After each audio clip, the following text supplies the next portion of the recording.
สวัส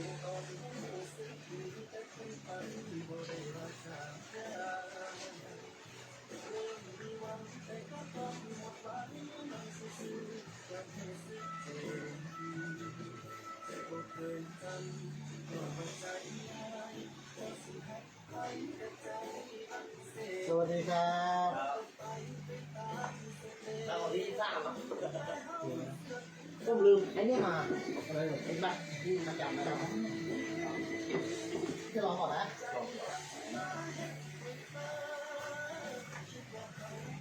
ไม่มาครับ โอ้ก็รีดอยู่ ลองชมกันนะ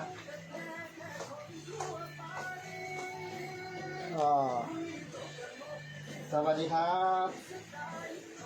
เดี๋ยววันนี้จะมาวาดสูตรดูนะ เดี๋ยวรอเพื่อนๆก่อนนะครับ พอดีมีลูกค้าเข้า เดี๋ยวรอแป๊บนึงนะ วันนี้จะมาสอนวิธีการวาดแพทเทิร์นสูตรอยู่นะ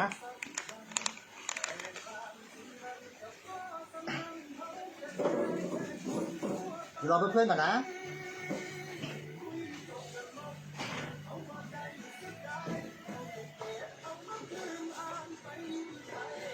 ผมนึกว่าพี่ไม่มาแล้วตอนแรก เดี๋ยวฝนมันตกไง ตอนนี้ชะตาเพื่อนๆเป็นไงบ้างเอ่ย ใครอยู่จังหวัดไหนบ้างครับ ตอนนี้สุพรรณฝนกำลังตกเลยนะตอนนี้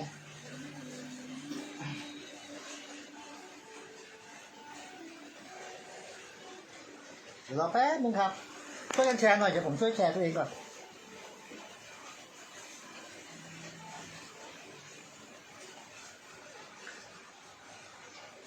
อันนี้แชร์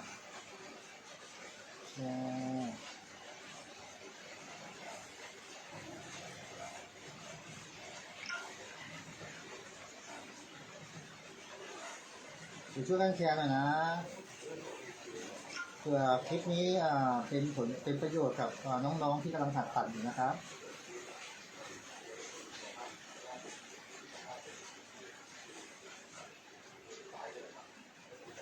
ก็มีเพื่อนๆถาม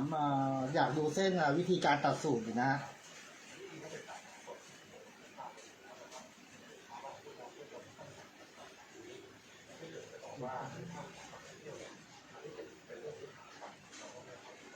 เดี๋ยวรอกันแป๊บนึงครับ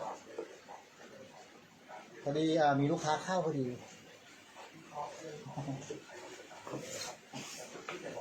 วันนี้โจทย์ของเราจะเป็นสูตรของผู้หญิงนะ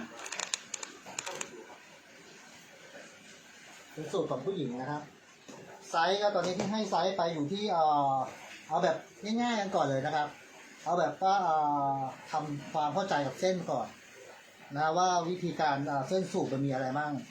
นะตอนนี้ผมให้โจทย์ไซส์คือง่ายๆเลยนะฮะคือเป็นสูตรของผู้หญิงนะครับความยาวก็อยู่ที่24ครึ่งนะฮะอกอยู่ที่32เออยู่ที่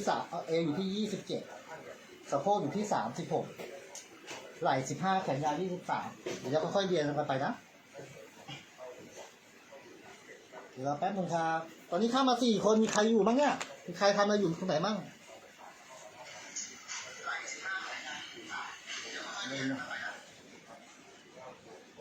เนาะเดี๋ยวผมจะมาแบ่งปันเรื่องเส้นให้ดูนะครับเขาก็มีคนเพื่อนๆเข้ามาทักกันเยอะเลยอยากจะให้ผมลองวาดสูตรให้ดูตอนนี้ชัดแจ๋วเลยอาจจะดูบรรยากาศนี่ไปก่อนสวัสดีครับสวัสดีครับผู้ใหญ่จ๊าบใช่ไหมเดี๋ยวแป๊บนึงนะโอเคสวัสดีครับของพี่เครื่องหมายด้วยชื่อด้วยมีเครื่องหมายด้วยเนาะของกลุ่มสทใช่ไหมครับเป็นสทเนี่ยพ่อต้องดีจังเลยเขาเรียกเลยพวกนี้ใช้ชุดบ้างเนี้ยขายอยู่นะชุดค่าตัดเท่าไหร่เลยตอนนี้อยู่ที่3,000 บาทโอ้โหเมื่อเช้าก็ที่เช้าต้องผ่านตัดสลิปก็หักใช่คืออย่างเราอ่ะถ้าเกิดเราไปเช่าชุดนึงนี่พวกมีไซส์อยู่แล้วเนี่ยฉะนั้นพวกตัดอยู่ข้าวพวกมีอย่างนี้แล้วมีแล้วครับมีแล้วสามารถโทรมาบอกได้สายเท่าไซส์นี้ผมวัดเอาไว้เลยพอดีเลยเบาดิผ้าเนี่ยสบายดีอย่าไปรอดูที่บ้านให้แน่ใจว่าตรงไหนมีอะไรพี่ชื่ออะไรอ่ะชื่อดานุ่มพลเกศวร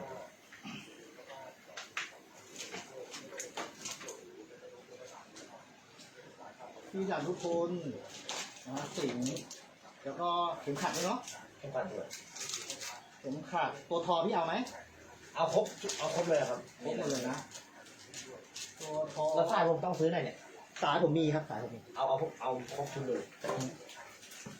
ที่มันทุกคนคือตัวทอไม่เข็มขัด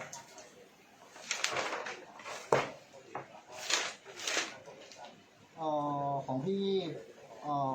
เดี๋ยวนะเหมือนคนละเบอร์กัน ของพี่รหัสอะไรอ่ะ ป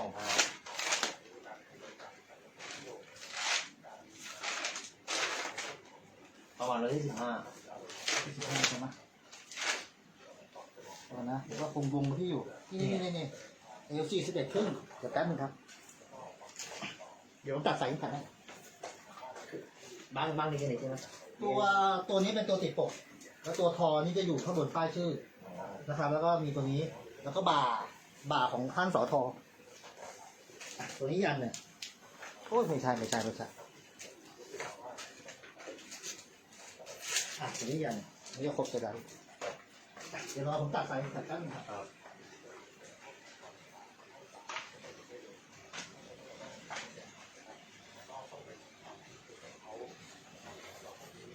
ย้ายผมมาตัดอีกเหมือน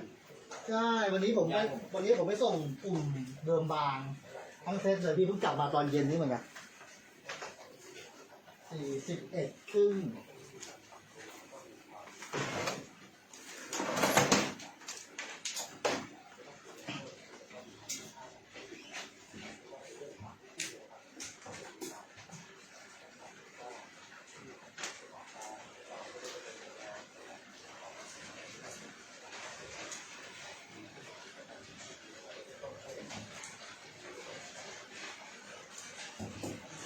เดี๋ยวผมบอก เดี๋ยวผมแนะนำเดี๋ยวไม่แน่ใจว่ามีหัวตัวเนี้ยหัวพิเศษเหลืออยู่หรือเปล่าเอาพี่เป็นคนที่ต้องใช้ใหญ่มีอันมันจะมีเรื่องประกอบตัวเนี้ยเป็นหัวเข็มขัดที่เวลาสอดออกมาจะอยู่สายมันจะโผล่มาข้างใน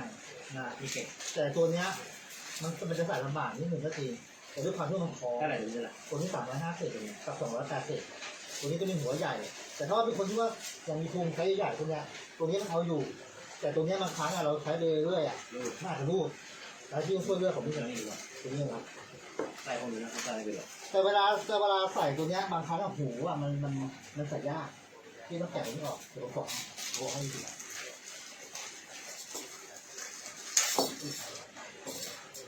เนี่ยตัวเนี้ยมันจะอยู่เลยนะคนไซส์ใหญ่มีคนที่ไซส์ใหญ่ๆเนี่ยถามหาหัวตัวนี้มาก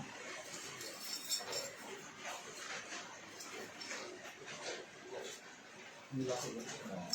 ไม่ยากแต่จะไม่ยากตรงที่ตัวนี้ถ้าสมมติว่าหูใหญ่อะมันสามารถใส่รวดไปได้เลย แต่เวลาที่ใส่ปุ๊บเนี่ยที่ต้องใช้แบบใส่สายก่อนแล้วก็มาใส่ตรงนี้นะครับ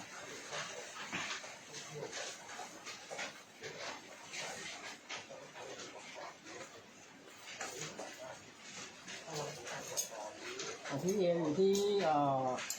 41 ครึ่ง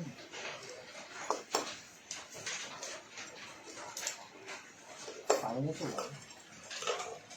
เหลืออันสุดท้ายแล้วเนี่ยปกติถ้าเกิดคือไซส์เล็กๆอ่ะผมจะไม่ค่อยแนะนำจะเก็บเอาไว้ให้คุณที่ไซส์ใหญ่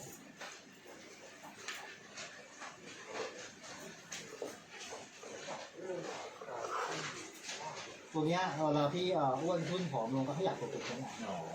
นะเวลาใช้วิธีใช้อ่ะตัวนี้ที่สอดเข้าไปปกติแล้วคอเลย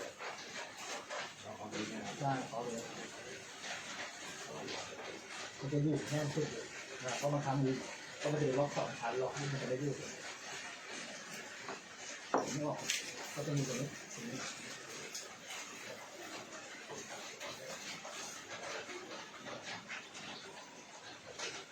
เริ่มตาต้องงานเนี่ย ก็วันนี้ผมเพิ่งส่งสีกะกีหมดนะเพราะบางคนกลัวสีกะกีเครื่องแบบจะใช้พวกนี้เยอะกลัว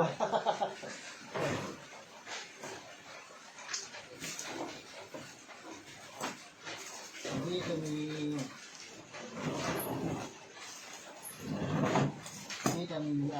ีบาทนะครับบาทนี้380 ออกสีมา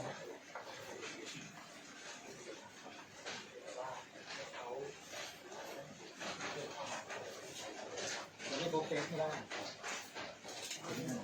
อันนี้100 บาท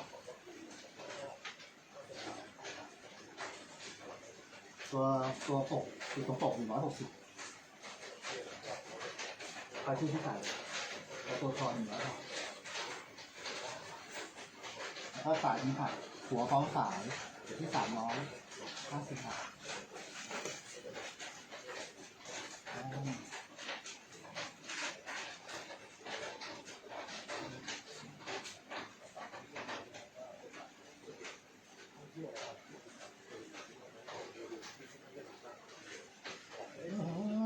ติดนะ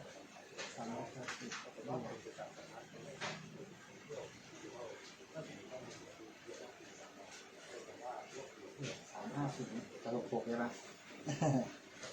อันนี้1,090 บาทก็โดย850นะค่าชุดคงค้างก็ต่อ1,940 บาทครับพี่ทอม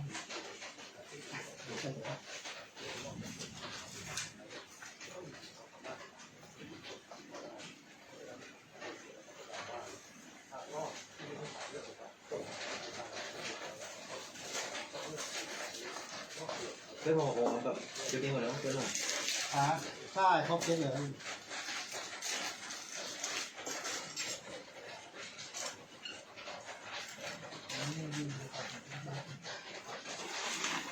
แต่พี่เอพอดีเนาะ ดีเลยอ่ะดีนะได้เบาดิ ได้เดี๋ยวถ้ามีอะไรตรงไหนนะก็มาหาผมได้นะครับผมดูแลยินดีบริการให้ครับพี่1,940 ตัวดีไหมไม่น่าจะมีแต่ผมคืนไปแล้วก็ติดไป100เลยนะที่ ได้ ติดไป100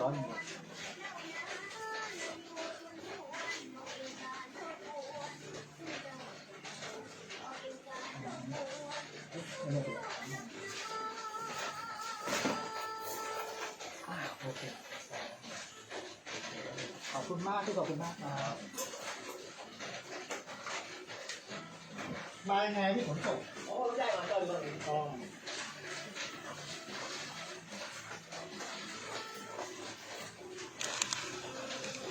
โอเคครับผมเมื่อกี้เกิดเหตุการณ์ขาดข้องทางเทคนิคสักนิดเลย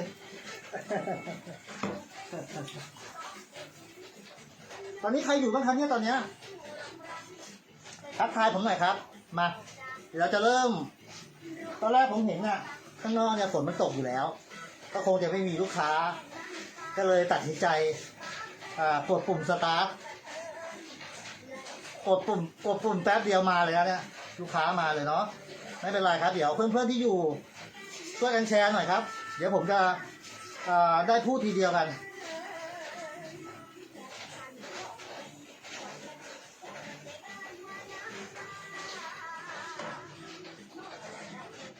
ไหนมีใครอยู่บ้างตอนนี้มีใครอยู่บ้างครับตอนเนี้ยลูกค้าไม่มีอยู่แล้วเดี๋ยวผมขอถอดแมสนะ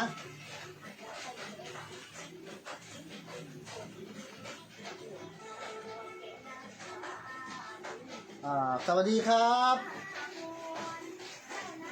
พี่วิชิตกำลังรับชมอยู่นะครับผมสวัสดีค่ะวันนี้เนาะผมจะมาลอง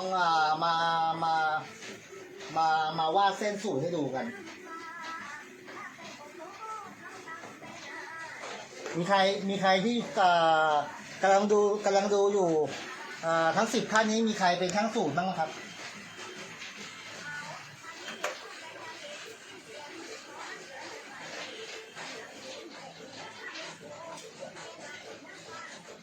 ตอนนี้โจทย์ของผมน่ะผมจะมาตัดสูตรเป็นสูตรของผู้หญิงนะสูตรของผู้หญิงนะครับก็ตอนนี้เอาไซส์แบบเพชรขึ้นง่ายๆเลยไซส์อก32ไซส์เล็กๆหุ่นสวยๆนะฮะไซส์เล็กๆหุ่นสวยๆนะ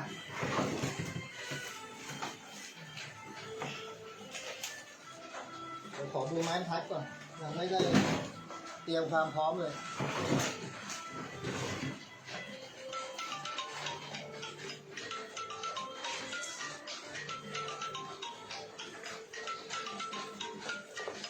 อย่าขออนุญาตแป๊บนึงนะครับ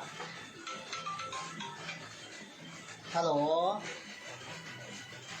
อยู่ร้านอยู่พอดีลูกค้าเพิ่งกลับครับเดี๋ยวแป๊บนึงเดี๋ยวแป๊บนึงครับใช่ก็เดี๋ยวรอฝนตกพอดีกำลังไลฟ์อยู่แป๊บนึงโอเคจ้าโอเค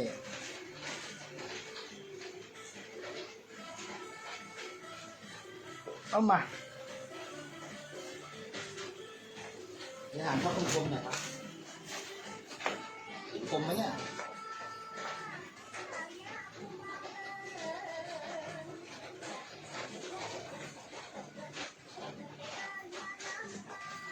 มีใครตัดสูตรอยู่ไหมครับมีใครกำลังเรียนตัดสูตรอยู่ไหมครับมีใครกำลังเรียนตัดสูตรอยู่ไหมครับเดี๋ยวผมจะวาดเส้นให้ดูนะอันนี้คือเป็นเส้นตรงนะครับขีดหาเส้นตรงนะ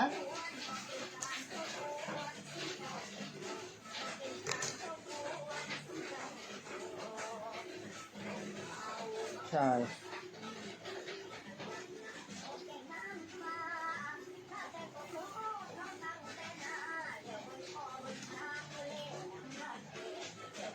เดี๋ยวก่อนนะขอทักทายเพื่อนๆกับเมสเสจขึ้นมาเยอะเลยคุณวิชิตบอกสวัสดีค่ะพี่เหมียวตัดบอกพี่เหมียวเป็นช่างตัดเครื่องแบบตำรวจทหารสวัสดีครับพี่พี่วิชิตเป็นช่างสูตรเนาะ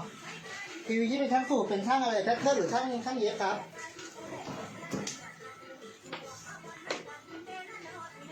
ตัวเนี้ยผมให้ความยาวอยู่ที่24 ครึ่งนะครับวัดเข้าไปครับขีดเส้นตรงวัดไป24 ครึ่งแต่ถ้าว่าเราหลักสูตรเนี่ยที่เราเรียนกันอยู่ทุกวันเนี่ยมันมีหลายเขาเรียกว่าหลายปัจจัยมากเลยครับว่าคนตัวเนี้ยจะต้องตัดแบบไหนไซส์แบบนี้ต้องตัดอย่างไรเนาะตัวนี้เป็นสูตรตัวเล็กนะครับผมจะเทไหล่อยู่ที่นิ้ว 3เป็นผู้หญิงตัวเล็กๆนะครับแล้วอก32เนี่ยผมจะใช้ความสมดุลกันคือว่าผมจะลงวงแขนยังไงนี่คือการลงวงแขนนะฮะผมต้องการได้วงแขนเท่าไหร่ตัวเล็กเนี่ยผมจะลงไปก่อนเลยเปิดลงไปเลยฮะอยู่ที่6 นิ้วครึ่งอก32ผมลง8 นิ้วชิ้นหน้านะแล้วก็นี่เส้นกระดุมทันกันไหมครับอันนี้38อันนี้38โอเค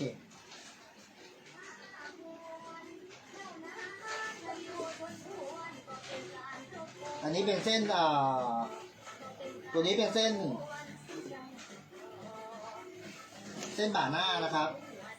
แล้วก็ส่งไหล่ไปนิ้ว 3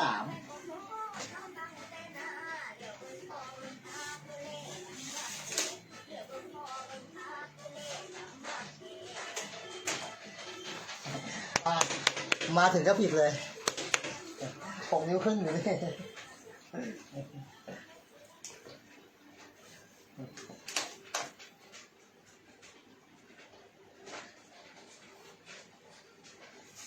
นะครับ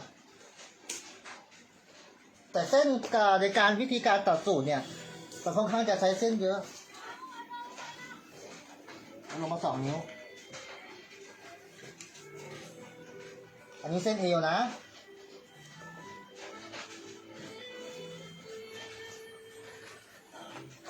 ทันไหมครับ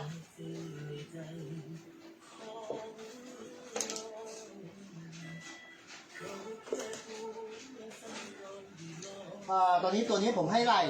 ตอนนี้ผมจะวาดชิ้นหน้าก่อน มันมีหลายวิธีบางคนก็จะวาดชิ้นหลังก่อนนะฮะแต่ผมก็จะวาดชิ้นหน้าก่อน เพราะถนัดอยู่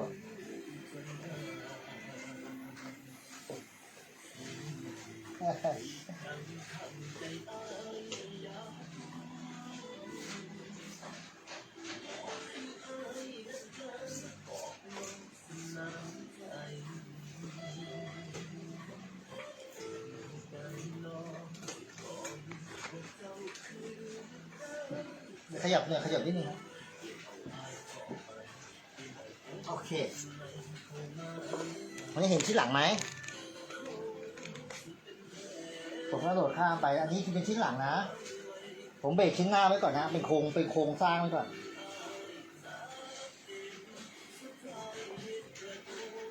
อันนี้เส้นโยกหลังนะครับ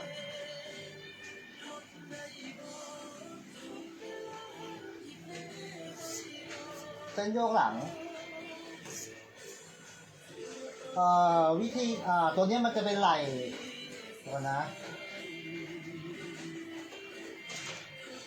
ตัวนี้อก32เอว27เนาะอก32เอว27สะโพก36ไหล่15ตัวนี้จะเป็นเส้นอกผมจะหักไหล่จะหักไหล่ลงมาครึ่งนิ้ว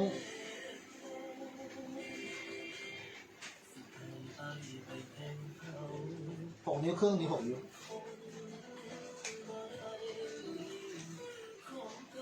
แล้วก็นิ้ว3เหมือนเดิม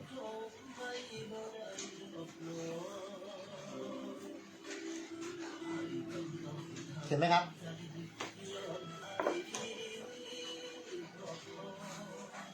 เห็นไหมครับอันนี้ผมว่าแล้วจะบอกคร่าวๆให้ดูนะเดี๋ยวจะพยายามหาวิธีการบอกให้ละเอียดว่าแต่ละไซส์แต่ละคนเนี่ยจะเป็นแบบไหนนะครับอันนี้ไหล่15นะฮะไหล่15วิธีการลงไหล่ของชิ้นหลังเราก็จะหาร3ไหล่15เท่าไหร่เอ่ยหาร3ก็อยู่ที่ประมาณ5 นิ้ว 3เนี่ย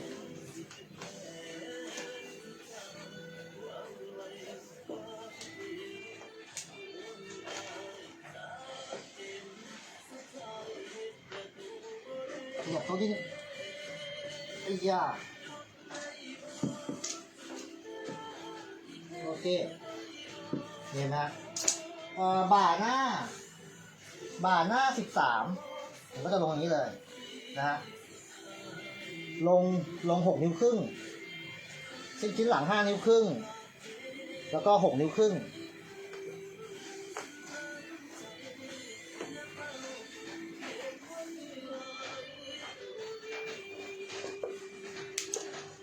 ปกติบางครั้งผมก็จะตัดชิ้นหน้าก่อนนะอันนี้จะ6 นิ้วครึ่งตัวนี้จะ5 นิ้วครึ่ง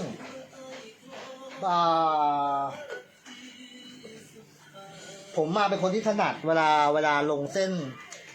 สะโพกชอบเอาเส้นปลายชายนะแต่ถ้าว่าเป็นเส้นสะโพกบนน่ะก็จะอยู่ประมาณช่วงนี้นี่คือเส้นสะโพกบนเส้นสะโพกบนก็อยู่ที่6 นิ้วครึ่งเนี่ยอันนี้เราได้ผลลัพธ์มาเลยไหมชิ้นหลังนี่6 นิ้วครึ่ง5 นิ้วครึ่ง6 นิ้วครึ่งใช่ไหมฮะมีใครงงอะไรไหมมาเดี๋ยวผมจะกลับไปหาผลลัพธ์อีกทีหนึ่ง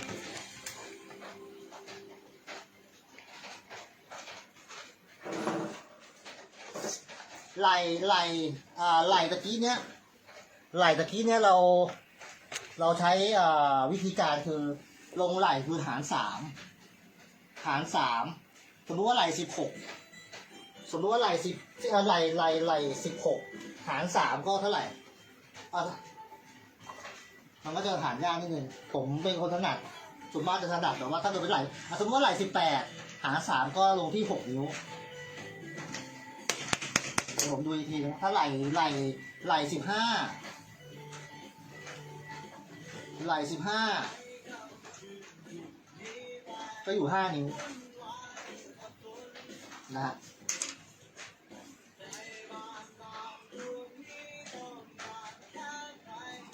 ผมก็ลงผิดไปที่นี่แหละ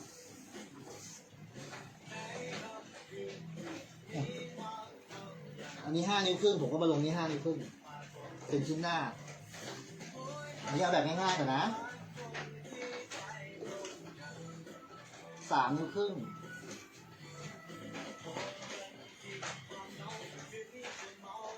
มีใครถามอะไรไหมครับอ่ะ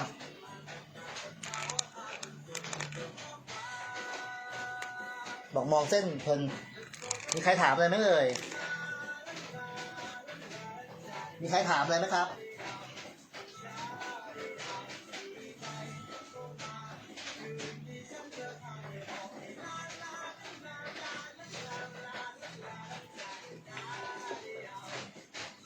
มัน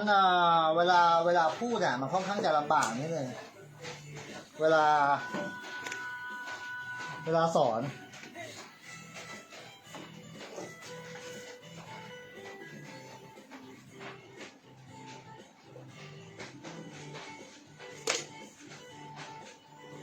ถ้าวาดเองอะมันไวกว่านะเอาไปตะกี้อกอันนี้6 นิ้วครึ่งเวลาผมบวกชิ้นนะเวลาผมทำหาผลลัพธ์แล้วอ่ะ6 นิ้วครึ่งอกผมจะบวก4 นิ้วครึ่ง32บวก4ก็เป็น36ครึ่งอันนี้คือหาผลลัพธ์นะครับเอว27ผมก็จะบวก2 นิ้วครึ่งอยู่ที่29ครึ่งสะโพกตะกี้สะโพกเท่าไหร่สะโพก36ผมก็จะบวก2เป็น38บวกชิ้นบนนะครับบวกสะโพกบนนะ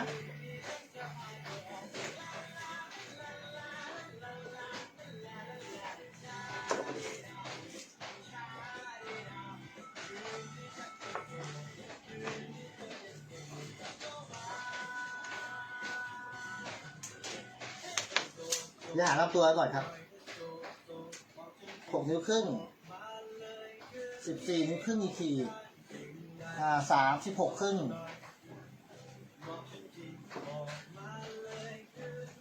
อันนี้5 นิ้วครึ่งแล้วก็6 นิ้วครึ่ง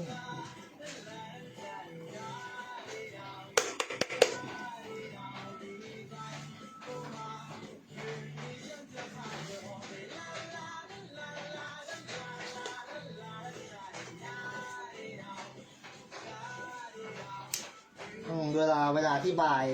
เราจะหาเคล็ดลับในการออกมาบอกนี่มันก็ค่อนข้างจะเพราะมันจะเดินหน้าหรือถอยหลังอยู่แล้วถ้าเกิดว่าเรามันวาดเองเราจะใช้แบบอัตโนมัติอย่างเดียวเดี๋ยวผมจะเทชายเห็นไหมฮะแต่ผมปัดที่ทิ้งก่อนเห็นข้อไหมเอ่ยนี่เห็นชัดหน่อย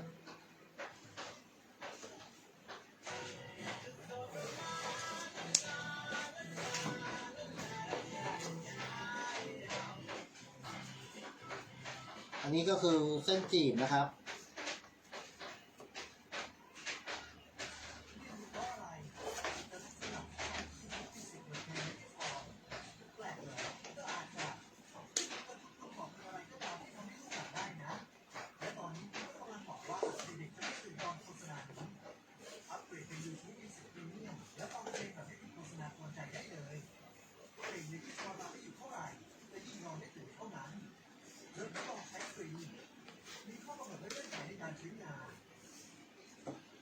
เห็นไหมเอ่ยเห็นกันไหม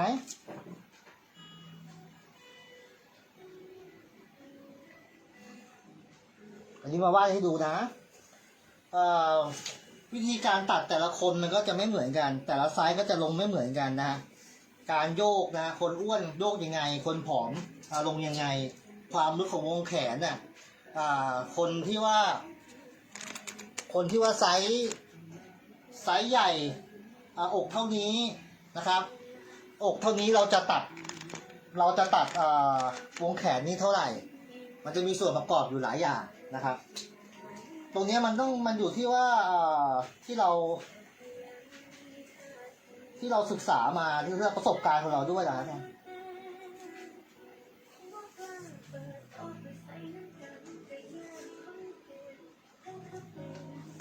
นะ นี่เราจะมาหาผลลัพธ์กันนะครับ อันนี้ชิ้นหน้า เดี๋ยวกันนะ มีคอมเมนต์มาไหมยังไม่มีเลยนะ มีไหมเอ่ยเดี๋ยวผมขออ่านคอมเมนต์นิดนึง ใจตั้งใจอ่ะ ผมมาตั้งใจว่าเดี๋ยวผมจะมาช้าๆ จะมาตัดแบบช้าๆ แต่ด้วยความที่ว่าเราไม่เคย เราไม่ค่อยได้พูดเรื่องสูตรกันเนี้ย ก็เลยมันเป็นอะไรที่เหมือนตามอัตโนมัติพี่กนกรักบอกสวัสดีค่ะคุณเจ๊ร้านสวยบอกกลับบ้านยังคะแล้วการคำนวณของหน้าอกการคำนวณของหน้าอกเนี่ยบางวิธีการลงบางช่างจะลงหน้าอกก่อนนะมีการลงของหน้าอกบ่าหน้าเท่าไหร่นะบ่าหลังยังไงเงี้ยมีการสัดส่วนแต่ละสัดส่วนในการลงอยู่นะแต่ว่าผมวันนี้ผมจะมาบอกวิธีการตัดคือเราจะใช้ทฤษฎีง่ายๆนะในการลงหน้าอกนะครับ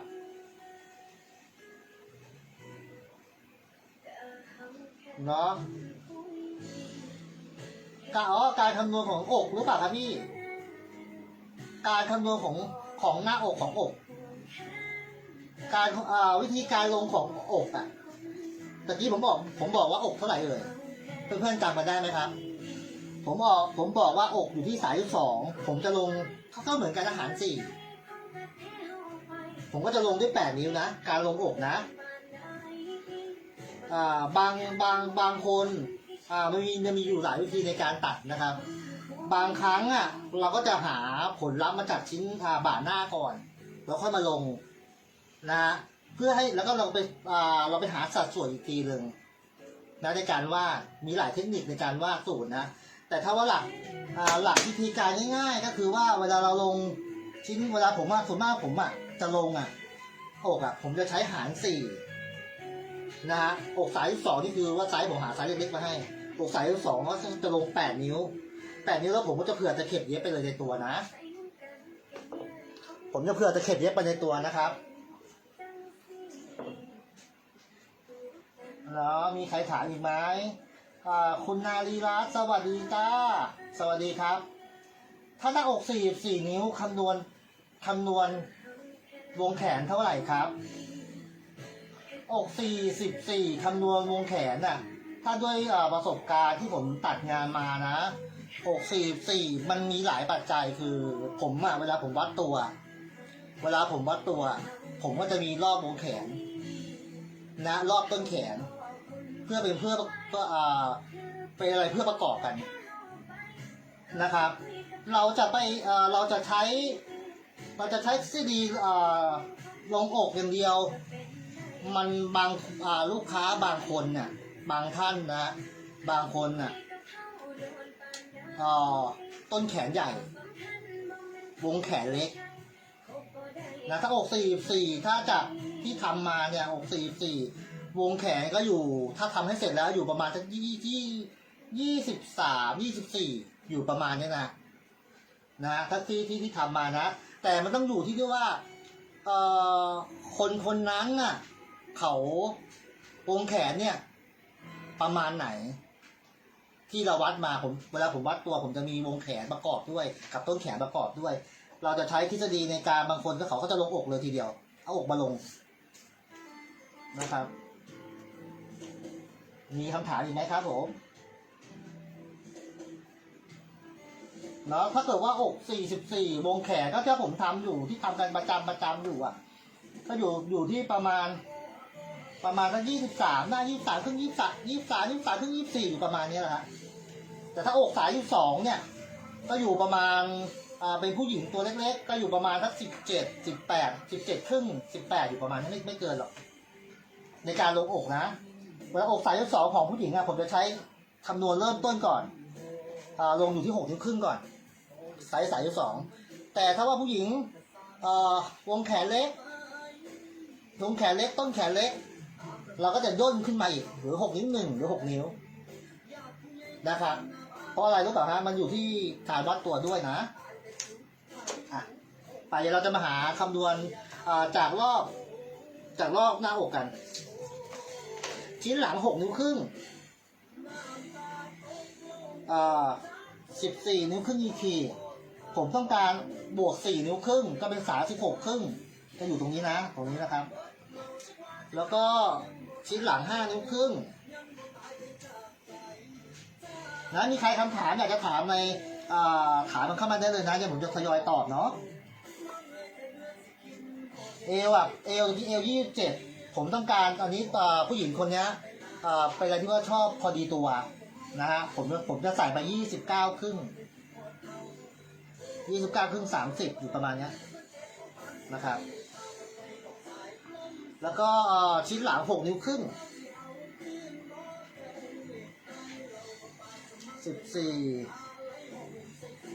14ผมต้องการสะโพกอยู่ที่38ก็อยู่ตรงนี้40ผมจะบวกตะเข็บไว้หมดแล้ว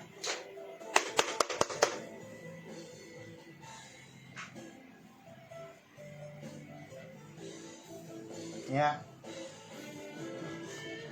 บางครั้งเราก็จะใช้ไม้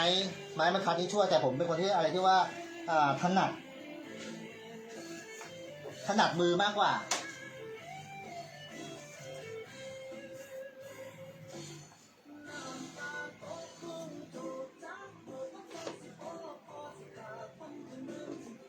ตอนนี้เอวมันมีเอวตอนนี้เอว30เนี่ยมันไปไม่ถึงแล้วเราจะใช้วิธีเทคนิคในการเก็บเราจะเก็บชิ้นนี้ก่อน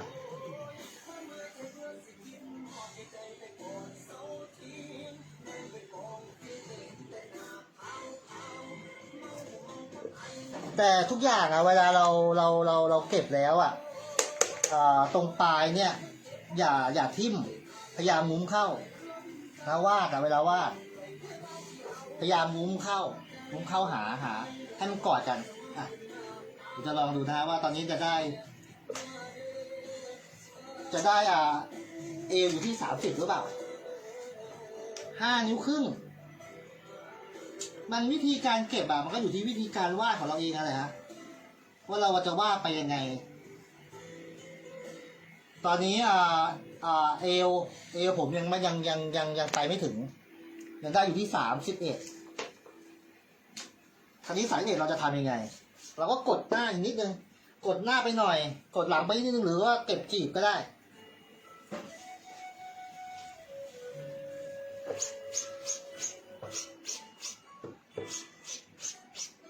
เห็นไหมฮะแต่เมื่อกี้มันครึ่งนิ้วผมจะกดหน้าไปกดหน้าน่าจะพอแหละนะฮะ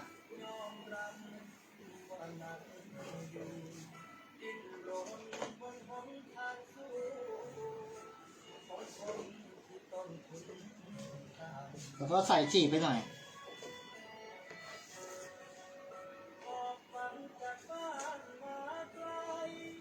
เพราะเอวตัวนี้มันผู้หญิงจะค่อนข้างจะตัวเล็กนิดนึง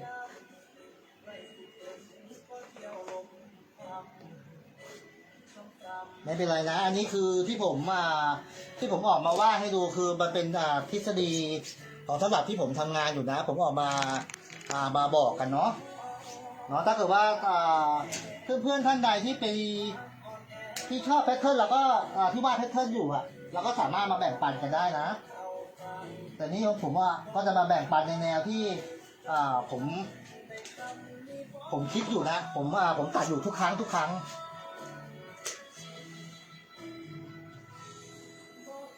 เห็นไหมผมชอบเวลาตัดสูตรผมไปเลยไม่รู้ผมจะชอบเสื้อสูทของผู้หญิงมากที่สุดชอบตัดสูทของผู้หญิงมากที่สุดมันเป็นอะไรที่ว่าเวลาเราวาดเคิร์ฟวาดสะโพกพวกเนี้ยผมเป็นคนที่ว่าถ้าของผู้ชายเราส่วนมากเราจะไปเจอพุงมันเป็นอะไรที่ว่ามันไม่ค่อยสวยถ้าของผู้หญิงนะผมเป็นคนที่ชอบขนาดอยู่อย่าลืมนะชิ้นหลักเสื้อผู้หญิงเราจะกดหน้าลงครึ่งนิ้วลงต่ำครึ่งนิ้วคืออันนี้คือเป็นหลักขั้นพื้นฐานนะครับ นะแต่ที่จริงอ่ะเราก็ต้องทำลองตัวให้ลูกค้าสวมใส่ก่อนว่าผู้หญิงคนเนี้ยหลังสั้นขนาดไหนนะฮะแต่ก็มันก็มีวิธีการวัดอยู่นะว่าหลังสั้นเราจะลงเท่าไหร่เราจะเก็บเราจะกดลงต่ำเท่าไหร่เนาะแต่คร่าวๆเราก็ใช้ทฤษฎีตัวนี้ในการวาดไซส์ที่ปกติทั่วไปนะพยายามกดลงต่ำครึ่งนิ้วแต่ถ้าเป็นผู้ชายล่ะผู้ชายต้องกดต้องยกต้องเพิ่มสูงขึ้นมาไม่ได้กดอีกต้องเพิ่มชิ้นหลังขึ้นมานะผมก็จะเพิ่มถ้าเป็นคนที่ยืนหลังแอนเราก็ต้องดูว่าเขายืนหลังห่อเยอะไหมหลังห่อเราจะสังเกตง่ายๆคือชิ้นหลังของเขาจะกว้างนะชิ้นหลังของเขาจะกว้างเขาจะไปดูถ้าเกิดว่าช่างเขาถ้ามีคนวัดตัวมาเราก็สังเกตไซส์ง่ายเวลาคนยืนหลังกว้างยืนหลังกว้างเขาจะยืนอย่างเงี้ยยืนหลังหน้าจะสั้นเราก็จะกดหน้าให้มันสั้นลงแล้วก็จะไปเพิ่มชิ้นหลังแทนเนาะมันสูตรที่ผมบอกมันมีหลายองค์ประกอบมันมีหลายปัจจัยเนาะเราอย่างที่คนที่บอกว่าอยากจะเรียนรู้นะในการตัดสูตรพวกเนี้ยมันค่อนข้างจะต้องใช้ระยะเวลาอย่างผมไม่ได้เตรียมอะไรลงมาเลยไม่ได้เตรียมอะไรลงมาถึงก็วาดเลยแต่บางครั้งเราจะสื่อสารให้กับเพื่อนๆฟังเนี่ยว่าเริ่มต้นในการตัดสูตรเนี่ยเราจะเริ่มต้นยังไงแล้วบางครั้งผมก็ตัดชิ้นหน้าก่อนถ้าเกิดเป็นคนที่ว่าผ้าไม่พอเงี้ยผมจะตัดชิ้นหลังก่อนแล้วก็มาหาชิ้นหน้าที่หลังนะแต่ตอนเนี้ยตะกี้เนี่ยผมลงด้วยความที่เราถนัดฝั่งนี้เราก็เลยชิ้นหลังปกติชิ้นหลังผมจะมาตัดอยู่ฝั่งนี้ในการวาดชิ้นหลังแล้วมาชิ้นหน้าไปมาเริ่มแรกก็มีอาการสับสนนิดนึงเนาะเดี๋ยวเราจะมาหาวงแขนดูว่าอย่างที่ผมต้องการเนี่ยรอบวงแขนเนี่ยผมต้องการอยู่ที่ประมาณไซส์อกไซส์2ผมก็ต้องการอยู่ที่ประมาณสัก17ครึ่งไม่เกิน18ประมาณไม่เกิน18อยู่ระยะนี้นะฮะอยู่ระยะนี้17ครึ่ง10วงแขน17ครึ่ง18เนี่ยต้นแขนเวลาเราตัดแขนสูทผู้หญิงคนนี้ต้นแขนน่าจะอยู่ประมาณสัก11ครึ่งไม่เกิน12เวลาเราตัดประมาณสัก11ครึ่ง10นี่ครึ่ง11อยู่ประมาณเนี้ยมันต้องมีตัวเลขแต่ตัวเลขตัวเนี้ยผมยกตัวอย่างเข้ามาเพราะว่าพยายามจะอธิบายให้มันง่ายๆนะครับถ้าเกิดว่าเป็นคนที่ไซส์อกที่ผมตะกี้มีเพื่อนๆถามเข้ามาว่าอก44เราจะคำนวณยังไงไซส์ใหญ่ๆเนี่ยมันเป็นอะไรที่ว่าเราต้องใช้สกิลในการตัดค่อนข้างจะเยอะนิดนึงค่อนข้างจะสูงหน่อยเนาะมันต้องมีตัวเลของค์ประกอบหลายๆอย่างเนาะอย่างที่ตอบปุ๊บเนี่ยเราก็จะตอบเป็นมาตรฐานเลยจะไม่ได้นะเดี๋ยวเราลองมาวัดดูว่าวงแขนตัวเนี้ยผมจะได้เท่าไหร่11 3 4ตัวนี้ผมได้17เห็นไหมฮะ17ถ้าเราวัดวงแขนของลูกค้าคนนี้อก32อก17ก็อยู่ประมาณสัก14ครึ่งนะฮะเราใช้หลักการคือระยะทางอยู่ประมาณสัก6 นิ้วครึ่งในการลงวงแขนลึก6 นิ้วครึ่งนะถ้าเกิดเราต้องการวงแขน17ครึ่ง18แล้วก็กดลงไป7 นิ้วนะคือไซส์แต่ละคนมันก็ไม่เหมือนกันแต่บางครั้งผมก็จะใช้จากการคำนวณค่อยๆคำนวณไปบางครั้งตัวใหญ่เราคำนวณลำบากนะเราถ้าเกิดตัวใหญ่เราจะไปลงทีอย่างที่บอกอก44เราจะใช้แบบเหมือนเสื้อเชิ้ตลงเหรอมันก็ไม่ได้อก44ผมจะลงเริ่มแรกเลยก็อยู่ที่ประมาณสัก9 นิ้วหรือ9 นิ้ว 1ตัวใหญ่นะของผู้ชายนะฮะนี่อกผู้ชายนะ9 นิ้ว ไม่เกินการไม่น่าจะไม่เกิน9 นิ้ว 1แต่มันก็ต้องอยู่ที่ว่าสัดส่วนในการที่ว่าไหล่เขาเท่าไหร่ด้วยนะไหล่เขาด้วยเท่าไหร่แล้วบ่าหลังเขาเท่าไหร่ด้วยเนาะมันมีหลายองค์ประกอบในการวาดนะครับ เราจะเอาไตตัวลงไม่ได้แต่เราจะใช้ระยะกะโดยประมาณว่าอกคนอกเท่านี้เราใช้เราวัดตัวมาเท่านี้ เราจะตัดให้ลูกค้าใส่สวยได้อย่างไรแล้วผมจะใช้แบบเทคนิคแค่นี้เองเพราะผมก็ตัดงานมาก็เยอะอยู่นะก็พยายามอยู่นะเนี่ยแต่ถ้าว่าสกิลในการตัดตัวใหญ่เราต้องใช้พลังงานเยอะมากนะฮะพลังงานเยอะมากในการตัดอันนี้วงแขน17เนี่ยความยาว24อย่าลืมเส้นเทตรงนี้นะฮะบางคนไปตัดตรงเลยฮะตัดตรงปุ๊บเวลาเรายกขึ้นมาเนี่ยยกหน้าขึ้นมาตัวนี้มันจะลอยชิ้นหน้านะแล้วก็มีจุดหนึ่งคือเวลาเราลงคอพูดถึงคออย่างยกตัวอย่างง่ายๆอย่างผู้ชายอย่างคอมันก็ยังไม่ถึงกับให้มันตายตัวนะครับอย่างไหล่18ผมจะใช้เทคนิคคือหาร3นะสมมติไหล่18เนี่ยผมจะหาร3สมมตินะไหล่18ทุกอย่างไหล่เท่าไหร่ผมจะหาร3ลงหาร3เราก็จะลงด้วย6เส้นยาวไหล่จะลงยาวไหล่ที่หลังจะลงด้วย6นะฮะแต่6เนี่ยเราจะเหลือเปิดคออยู่ที่3 นิ้วใช่ไหมฮะอยู่ที่3 นิ้วตรงนี้เห็นไหมอยู่ที่3 นิ้วแต่คนบางคนไหล่เล็กคนไซส์บางไซส์คนบางคนเนี่ยไหล่เล็กแต่เราจะไปลงตายตัวเหมือนที่เราเคยเรียนมาเนี่ยมันไม่ได้ใช่ไหมบางคนไหล่เล็กแต่คอใหญ่เราจะใช้ทฤษฎีในการหาเนี่ยมันก็ไม่ได้แต่เราต้องเอามาประกอบกันได้เราก็จะเปิดมาช่วยคอไม่ให้มันค้ำนะฮะไม่ให้มันบีบคอเวลาเข้าปกสูงเนี่ยนะครับเดี๋ยวผมขออ่านคอมเมนต์นิดนึงนะมีใครถามขึ้นมาเดี๋ยวก่อนนะก็เวลาเห็นไหมที่จริงผมตั้งใจจะค่อยๆวาดเหมือนแพทเทิร์นที่แล้วกางเกงที่แล้วจะพยายามค่อยๆวาดสื่อสารแต่ไปมาเราตกใจตัวเองไม่รู้จะไปทางไหนก่อนลูกค้ามาก็เลยเอาเพราะปกติเวลาผมวาดเองผมจะเดินหน้าถอยหลังของผมอยู่แต่สุดท้ายมันก็จะกลับมาเหมือนตามที่ผมวาดอย่างนี้เหมือนภาพแบบนี้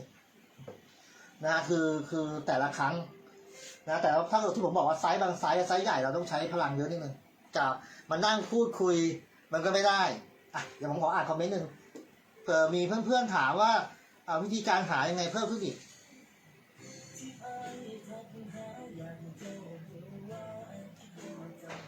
อกห่างเหรอฮะอกห่างเดี๋ยวก่อนนะเดี๋ยวผมค่อยๆเดี๋ยวผม64โอเคพี่นะอกห่างเราเอามาใช้ไหมอกห่างส่วนมากเวลาผมใช้พี่เวลาผมใช้ผมจะใช้สำหรับผู้หญิงนะฮะความลึกอกห่างความลึกอกห่างและความยาวของอกห่างผมก็จะใช้ที่หลังนะครับแต่ส่วนมากเวลาผมวาดผมจะใช้จะไม่ใช้มากแต่ใช้อยู่ในการวาดอยู่แบ่งครึ่งอยู่ตรงส่วนหน้าอกจะไม่ค่อยเอามาใช้กันแต่ถ้าว่าเพื่อนเอามาใช้มันเป็นจุดที่ดีนะบางครั้งเราไปเจอผู้หญิงที่มันไม่ได้ตรงกับสเต็ปที่เราวาดบางคนผู้หญิงเป็นคนที่อกห่างเยอะอย่างเงี้ยเอามาวาดมันก็จะไม่ตรงจุดแต่ถ้าเอาส่วนนี้มาประกอบด้วยก็ยิ่งดีเลยครับ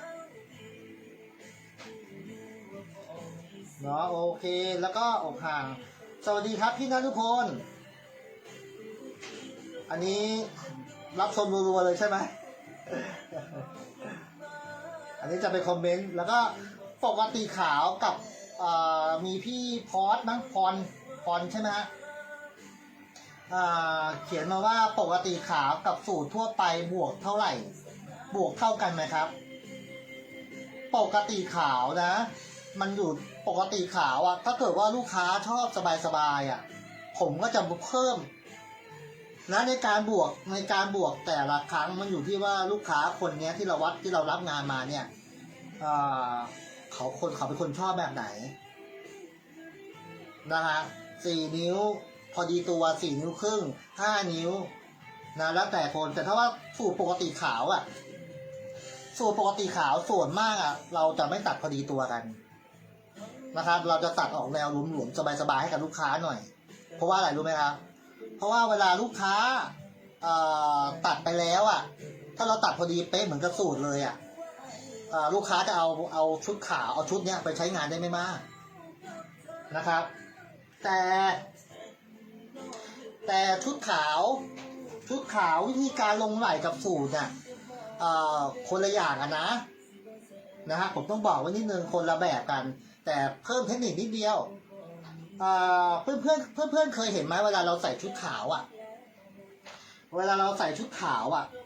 เราจะมีเครื่องหมายของเขาเครื่องหมายบ่าใช่ไหมถ้าเราตัดลงไหล่เหมือนสูตรลงไหล่เหมือนสูตรเวลาเราใส่เครื่องหมายอ่ะเครื่องหมายตรงบ่าเนี่ยมันจะอยู่ตรงกลางเห็นไหมมันจะกระโดดออกมามันจะอย่างเงี้ย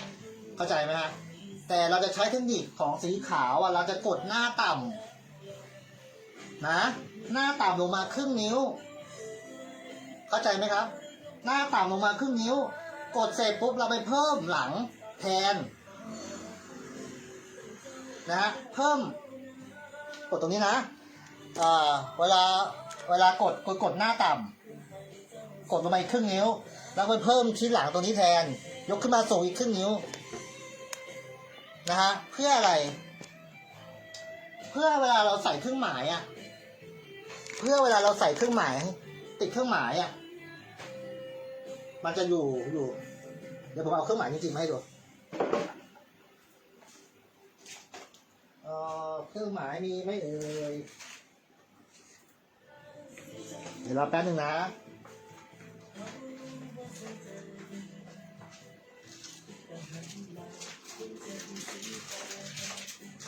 เห็นไหมฮะเวลาเราติดเครื่องหมายอ่ะมันจะอยู่ประมาณเนี่ยมันจะอยู่เห็นเครื่องล่างจะกดหน้าตัดลงมาหน่อยนะวิธีการตัดอยู่แค่นี้เองมีใครถามอะไรอีกไหม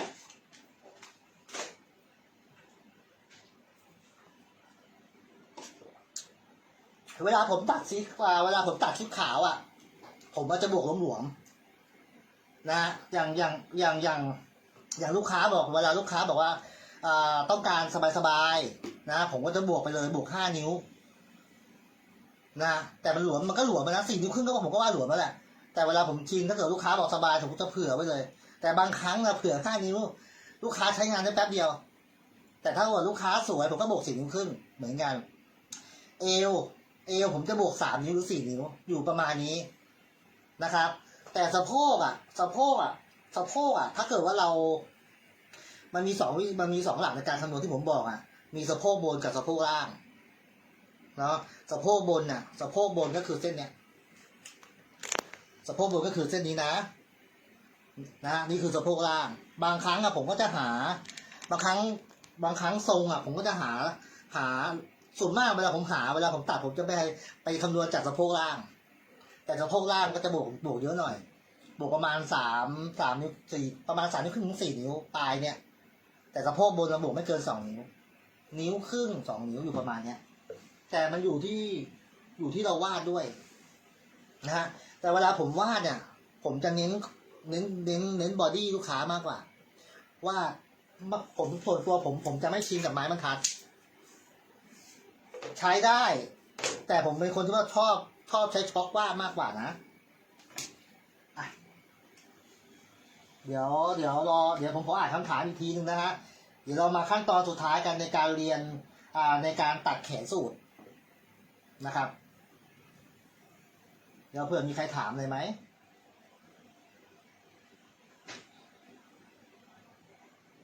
โอเคสวัสดีครับคุณลีโอสวัสดีครับพี่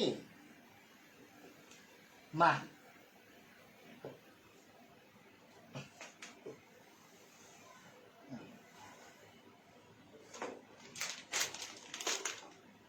ตะกี้ผมวัดวงแขนได้17เห็นไหมผมลงวงแขน17ลงวงแขน17ผมก็หาเส้นตรง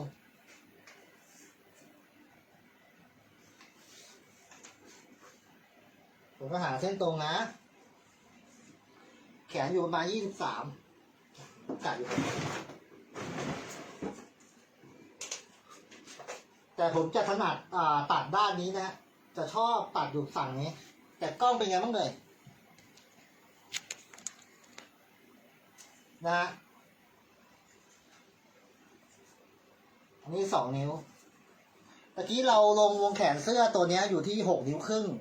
เห็นไหม6 นิ้วครึ่งเราก็จะมากดจะมาลงความลึกหัก1 นิ้ว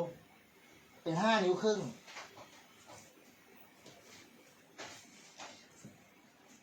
ลงอก8 นิ้ว8 นิ้วก็คือที่เราลงชิ้นหน้า8 นิ้วคือรอบอกนะฮะเป็นอก32ก็ลง8 นิ้วแต่บางครั้งผมจะคำนวณด้วยมุมทะแยงอย่างนี้เมื่อกี้ผมวัดไหล่วงแขน17ไงเห็นไหมฮะเดี๋ยวเอาให้ชัดๆนะลงได้2 แบบครับวิธีคำนวณนะฮะลงรอบอก8 นิ้วเห็นไหมฮะลงรอบอก8 นิ้วหรือจากคำนวณจากวงแขนที่เราเช็คมาเมื่อกี้เนี่ย17เห็นไหมฮะเหมือนกันครับแล้วก็ขีดเส้นตรงไป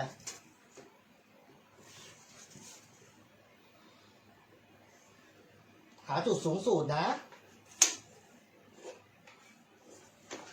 ความยาวแขน23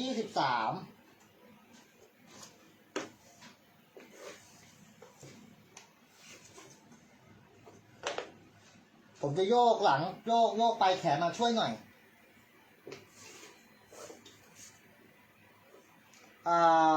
ความกว้างรอบแขนผมต้องการ9 นิ้วครึ่ง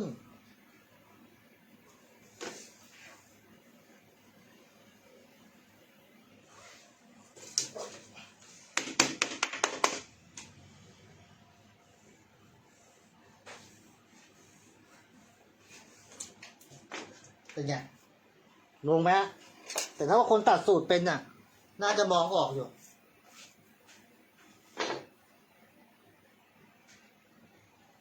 แล้วก็อย่าลืมเผื่อตรงนี้นะเผื่อปลายเนี่ย2 นิ้วครึ่ง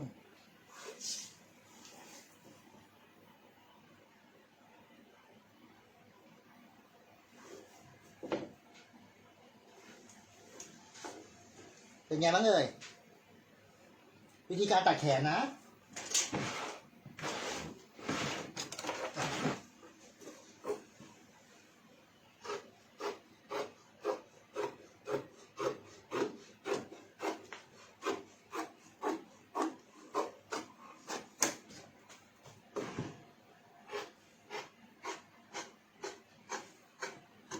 เหมือนไม่เหมือนเหมือนใครไม่เหมือนไหมหลักสูตรที่เพื่อนๆดูอยู่ให้คล้ายกันไหมแต่ผมรู้ว่า1คือที่ตอนนี้ที่ผมกำลังตัดแขนอยู่จะตัดคนละด้านกันจะตัดกับคนละด้านกับทุกคนใช่ไหมนะแต่สุดท้ายมันก็ออกมาเหมือนกัน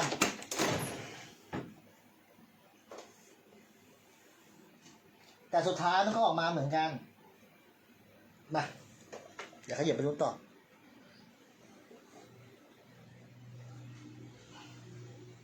จะเสร็จแล้วเห็นไหมวิธีตัดชิ้นแขนเล็กเนี่ยช่างบางคนเนี่ยก็ตัดสลับกันเหมือนกันวิธีการตัดก็สามารถทำได้แต่ผมจะใช้แบบนี้เลยจะ จะใช้ตัดแขนใน แขนในเท่ากัน เห็นไหมฮะแขนในเท่ากัน วิธีการหาแขนหลัง ผมจะหักตรงเนี้ย2 นิ้ว บางครั้งก็หักตรงนี้ก็ได้2 นิ้ว2 นิ้วเท่ากัน แต่ผมจะหักตัวเนี้ย2 นิ้ว แล้วก็ต้นแขนผมจะหัก2 นิ้วครึ่ง ปลายแขนผมก็จะหัก3 นิ้ว เห็นไหมครับ ตามไปได้ไหม แล้วผมก็จะช็อกลงเนี่ย มันเราจะหาเคล็ดลับในการบอกอย่างละเอียดอ่ะ ผมบอกกับเพื่อนๆนี่เลยนะเนี่ยฮะใช้ชิ้นนี้ผมก็จะใช้ชิ้นนี้มาทาบกัน แล้วก็จะวาดลงไป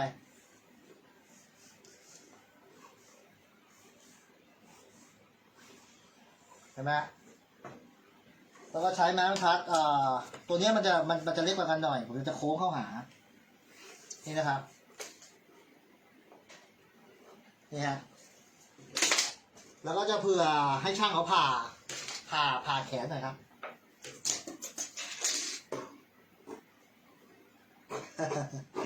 มีใครงงไหม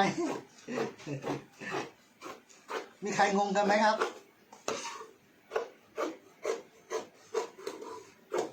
มีใครงงกันไหมครับ เดี๋ยวผมอ่านคอมเมนต์ก่อน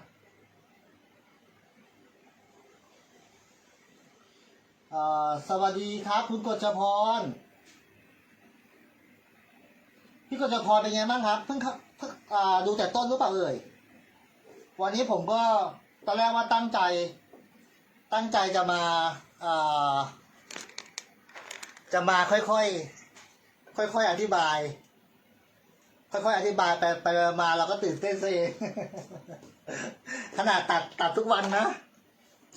ตัดทุกวันนะฮะ วันนี้ผมรับ เดี๋ยวพรุ่งนี้ผมจะส่งสูตรให้กับช่าง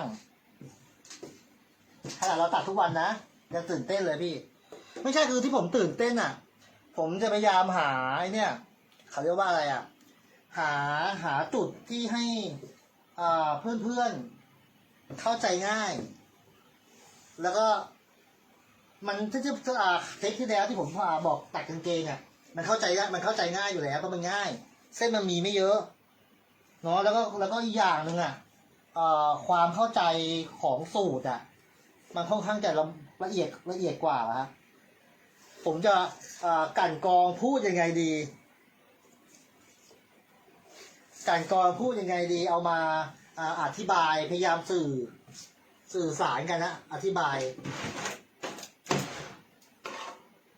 เดี๋ยวนะจะเสร็จแล้ว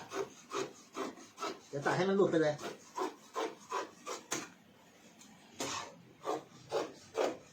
แล้วถ้าเกิดว่ามีเพื่อนๆตรงไหนที่บอกว่าที่จริงอ่ะอันนี้ตัวเนี้ยผมว่าไม่รู้ว่าแต่ผมว่าอะไรนะคือเพื่อนๆอาจจะมีวิชาในการลงที่ละเอียดกว่าผมเนาะที่ละเอียดกว่านะแต่วันนี้ผมออกมาเอาเทคนิคของผมอ่ะที่ขั้นพื้นฐานเอามาลองตัดให้ดูครับเพื่อน้องๆหรือว่ารุ่นเพื่อนๆที่กำลังตัดอยู่แล้วก็เอาไปใช้ประกอบดูว่าเราลองผมเป็นคนที่ว่าเวลาใครตัดผมชอบมองผมชอบดูเส้นเขาว่าเขาวาดลงมายังไงแล้วเราก็เอามาดัดแปลงนะฮะเอามาดัดแปลงเอามาใช้เอามาลองวาดดูนะฮะ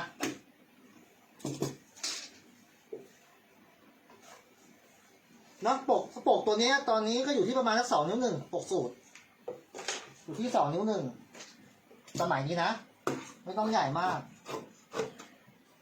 จุดหลักของสูตรอ่ะ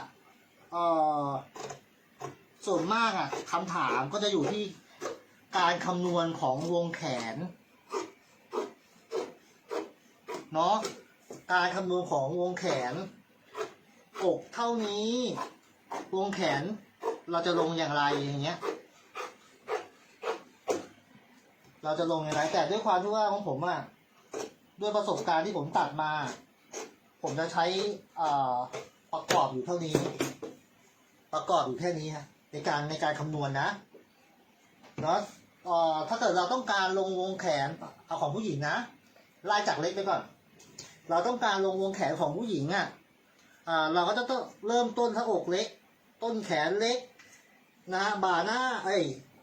ต้นแขนเล็กวงแขนเล็กผมจะสตาร์ทอยู่ที่ประมาณสัก6 นิ้วครึ่งลงความลึกของวงแขนนะ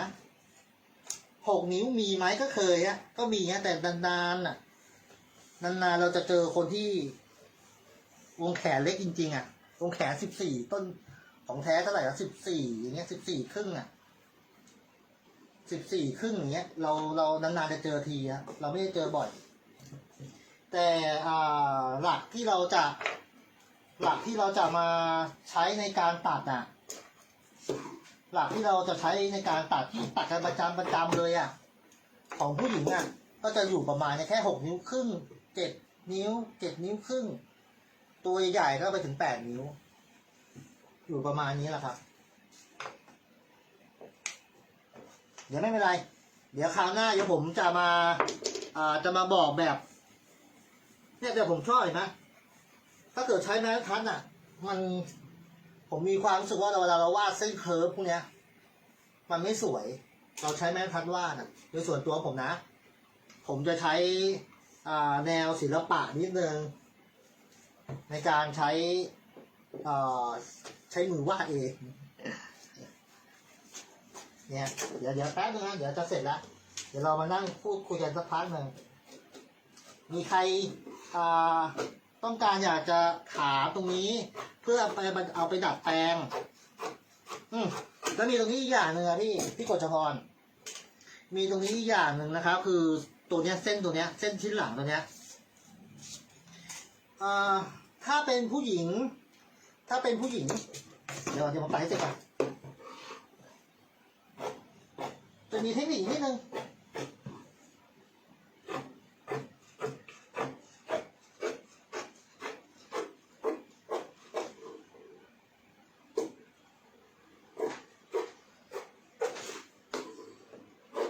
ผมก็ไม่ได้เรียบเรียงมานะว่